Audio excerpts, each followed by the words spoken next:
Introduction. Revealed preference theory was propounded by Paul A. Samuelson in 1947, and it was based on the consumer's preferences of different goods and services which are available in the market.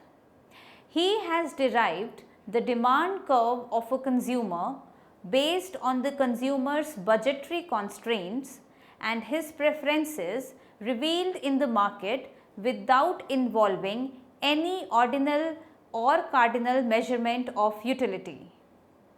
A consumer buys a combination of two goods either because he likes this combination in relation to the other or this is cheaper than the other. Suppose the consumer buys combination A rather than combination B, C or D. It means that he reveals his preference for combination A. He can do this for two reasons. First, combination A may be cheaper than the other combinations B, C and D. Second, the combination A may be dearer than the other combinations, and even then he likes it more than the other combinations. In such a situation, it can be said that A is revealed preferred to B, C, D, or B, C, D are revealed inferior to A. Let us study this theory in detail. After studying this module, you shall be able to know the concept of revealed preference theory, learn how to the consumers revealed their preference for various goods and services which they consume, derive the demand and indifference curves from consumers' revealed preferences, evaluate the income and substitution effect of the consumer. The revealed preference theory. Revealed preference theory of consumer behavior is the only theory which has derived the demand curve of the consumer for a commodity from the revealed preference axioms, that is, baskets of different goods which a consumer buys at different prices without using IC and its restrictive assumptions. Moreover, this theory is also capable of establishing the existence of IC and its convexity. Because of its success, it is also known as the third root of the logical theory of demand. Moreover, the two most distinguishing characteristics of revealed preference theory are as follows. 1. It offers a theoretical framework for explaining consumer behavior predicted on little more than the assumption that consumers are rational, that they will make choices which advance their own purposes most efficiently. And second, it provides necessary and sufficient conditions which can be empirically tested for observed choices to be consistent with utility maximization. Let us learn the assumptions of the revealed preference theory. Rationality.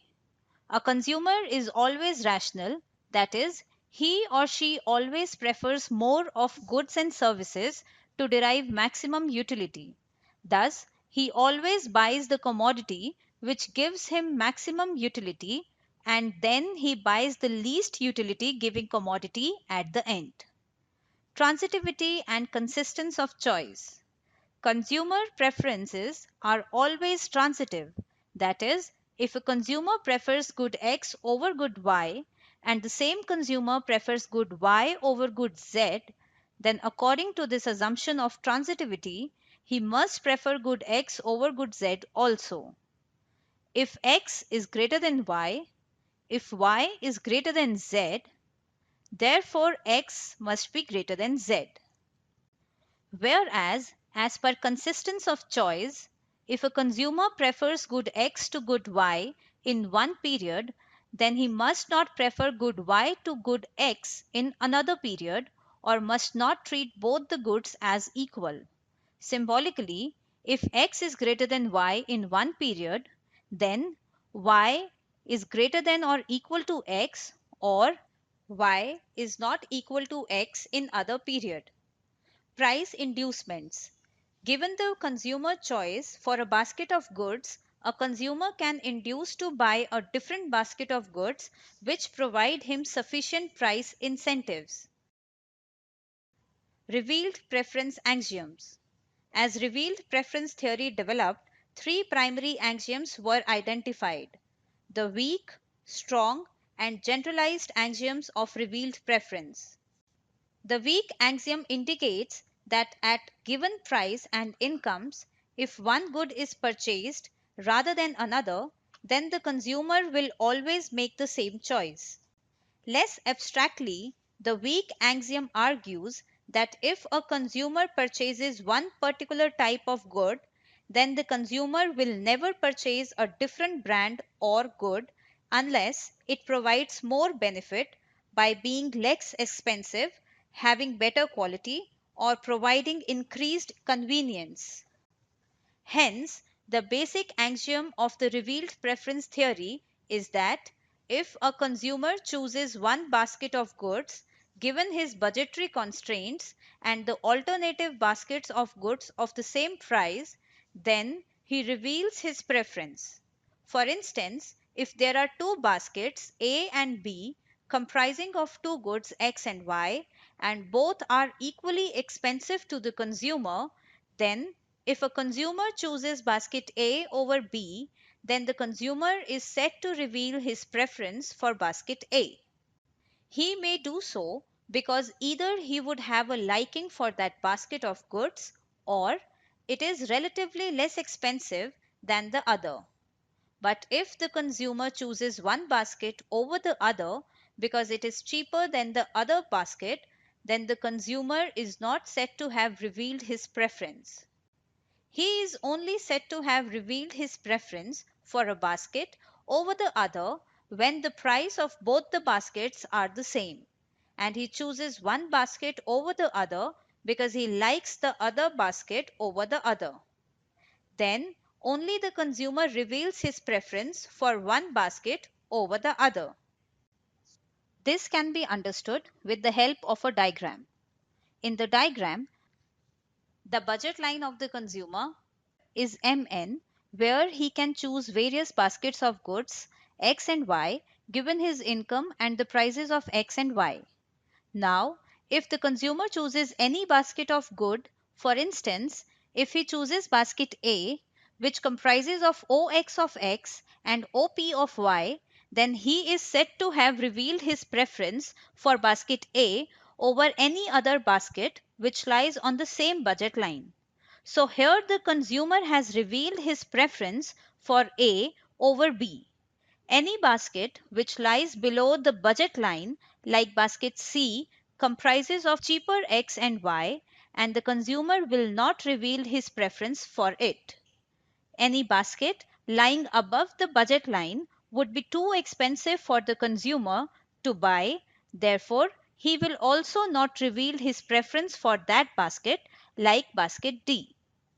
The strong axiom essentially generalizes the weak axiom to cover multiple goods and rules out certain inconsistent chains of choices. In a two-dimensional world, a world with only two goods between which consumers chooses, the weak and strong axioms can be shown to be equivalent. While the strong axiom characterizes the implications of utility maximization, it does not address all the implications, namely, there may not be a unique maximum. The generalized axiom covers the case when, for a given price level and income, more than one consumption bundle satisfy the same level of benefit. Expressed in utility terms, the generalized axiom accounts for circumstances where there is no unique bundle that maximizes utility. Now, let's learn about the decomposition of substitution and income effect and derivation of demand curve. The price effect and its decomposition into substitution and income effect can also be shown by the revealed preference theory apart from the indifference curve theory. For this, let us assume the budget line as M1N1 on which a consumer chooses bundle A comprising of AX1 of Y and OX1 of X. Since all the bundles on this budget line are equally expensive to the consumer, but the consumer has revealed his preference for A over all other bundles lying on this budget line. Now, if the price of X would fall, then the budget line will pivot to M1N3 and the consumer shifts to point C. This movement of the consumer from point A to C is known as the price effect. This price effect can now be split into substitution and income effect in the figure. This can be done by drawing a budget line M2N2 through point A.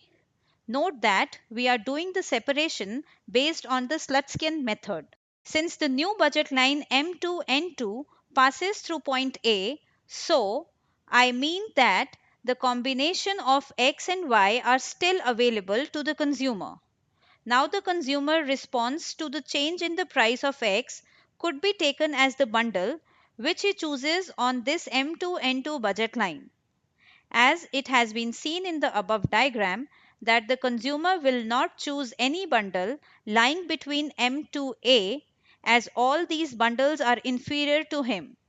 He would only choose either A or any bundle lying on the segment A and 2 and precisely between point A and H. Now, if he would choose basket A, then the substitution effect would be 0. And if he chooses basket B, then the substitution effect would be x1, x2 and the income effect would be x2, x3. Since here the substitution effect is positive, thus it implies that when the price of X falls, the demand for X increases. Hence, the demand curve could be derived from this. Let us now discuss the derivation of indifference curve. As has been explained that the revealed preference theory is capable of deriving the proofs for the existence of indifference curve and its convexity, it does so using the consumer behavior, that is, a consumer's choice for various goods at various prices. This derivation of the indifference curve can be understood with the help of a diagram. For this, let us assume that the consumer reveals his preference for basket A over the other on the budget line MN. Moreover, all the bundles lying below the budget line are inferior to him and thus not preferred by him as they all are cheaper than A. This is represented as the triangle MON, which is marked as inferior zone. Let us now consider the area above the budget line. This area is divided into three segments, namely JAM, JAK and KAN. The area JAK is the preferred one because any point on JA represents a higher quantity of Y with the same quantity of X. Similarly, any point on AK is preferred as it shows a higher quantity of X with the same quantity of Y. Area above AK and to the right of AJ represents a basket comprising of more of both the goods X and Y. Therefore, any point on the line AJ, AK and between them is preferred over point A. Hence, in the diagram, this area is marked as the preferred zone. The areas JAM and KAN are the ignorance zone as any point in these areas represents more of one good and less of the other good as compared to point A, and the consumer's preferences are very difficult to be known in these areas. Thus, it is clear from the discussion that the consumer's indifference curve will pass through point A, JAM and KAN to retain its convexity. The course of indifference curve in the ignorance zones can be found out by ranking consumers' choices in these areas. For this, let us assume a budget line Mn which shifted to Pt when the price of X falls and price of Y increases. Now, the consumer will either choose B or any bundle on BT segment of this new budget line, but since, because of the assumption of consistency, the consumer cannot choose any point on BP as they all are inferior to him, now, if he chooses B, then any point on or below PT is inferior B. Thus, any bundle in the area NBT is revealed inferior to B. Hence, the triangle NBT, which is a part of the ignorance zone KAN, is clipped off because the consumer's ranking of this area is now known. This procedure can be repeated for as many points as we wish to repeat in order to find out the best point, and thus the ignorance area can be reduced bit by bit. For instance, points C and D. Moreover, the same procedure can be done for the upper ignorance zone JAM to find points in relation to A in the figure. Now, if we join all these points D, A, B, C, then we get the offer curve FF dash in the figure. According to Samuelson, the position of the offer curve would be the probable position of the indifference curve. He has given the following points in support of this argument. The indifference curve cannot be a straight line like Mn because when the consumer chooses point A, then it reflects that all other points on Mn are inferior to A, and hence the consumer cannot be indifferent to point A and to all other points lying on Mn. All the points below the budget line Mn are revealed inferior to A, therefore the indifference curve cannot intersect the budget line, not it could be concave, as represented in the diagram as CC dash. Since all the points on or above the budget line Mn are revealed superior to A, IC cannot pass through the preferred zone JAK. Therefore, the position of the indifference curve would be somewhere between the ignorance zone, which passed through A, and is FF dash in the diagram. Let us now discuss the limitations of revealed preference theory. First, it is not possible to separate substitution effect. Samuelson's fundamental theorem is conditional and not universal. It is based on the postulate that positive income elasticities imply negative price elasticities. Since the price effect consists of the income and substitution effects, it is not possible to isolate the substitution effect from the income effect on the level of observation. If the income effect is not positive, price elasticity of demand is indeterminate. On the other hand, if the income elasticity of demand is positive, the substitution effect following a change in price cannot be established. Thus, the substitution effect cannot be distinguished from the income effect in the Samuelsonian theorem. Second, it excludes Giffen paradox. Samuelson's revealed preference hypothesis excludes the study of the Giffen paradox, for it considers only positive income elasticity of demand. Like the Marshallian law of demand, the Samuelsonian theorem fails to distinguish between the negative income effect of a given good combined with a weak substitution effect and a negative income effect with a powerful substitution effect. Samuelson's fundamental theorem is therefore inferior to and less integrated than the Hicksian price effect, which provides an all-inclusive explanation of the income effect, the substitution effect, and of the Giffen paradox. 3. Consumer does not choose only one combination. The assumption that the consumer chooses only one combination on a given price income situation is incorrect. It implies that the consumer chooses something of everything of both the goods. but it is seldom that anybody purchases something of everything. 4. Choice does not reveal preference. The assumption that choice reveals preference has also been criticized. Choice always does not reveal preference. Choice requires rational consumer behavior. Since a consumer does not act rationally at all times, his choice of a particular set of goods may not reveal his preference for that. Thus, the theorem is not based on observed consumer behavior in the market. Fifth, fails to derive market demand curve. The revealed preference approach is applicable only to an individual consumer. Negatively inclined demand curves can be drawn for each consumer with the help of this approach by assuming other things remaining the same. But this technique fails to help in drawing market demand schedules. 6. Not valid for game theory.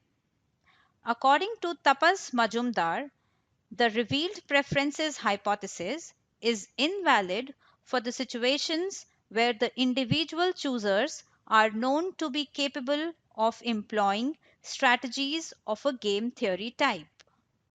7. Fails in risky or uncertain situations.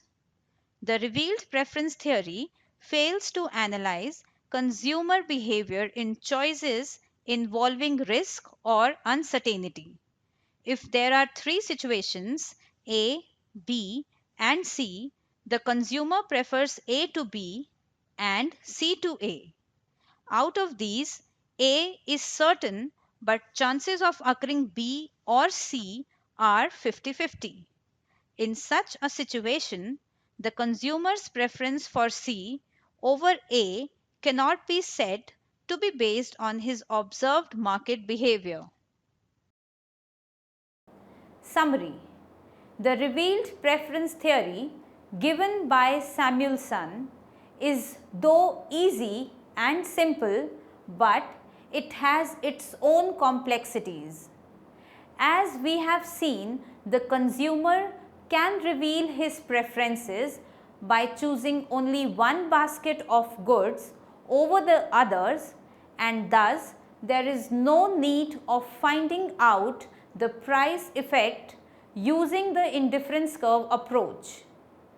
This approach is equally capable of finding out the demand curve and the indifference curve of the consumer based on his behavior. Hence, this theory was adopted by various economists for doing the further research.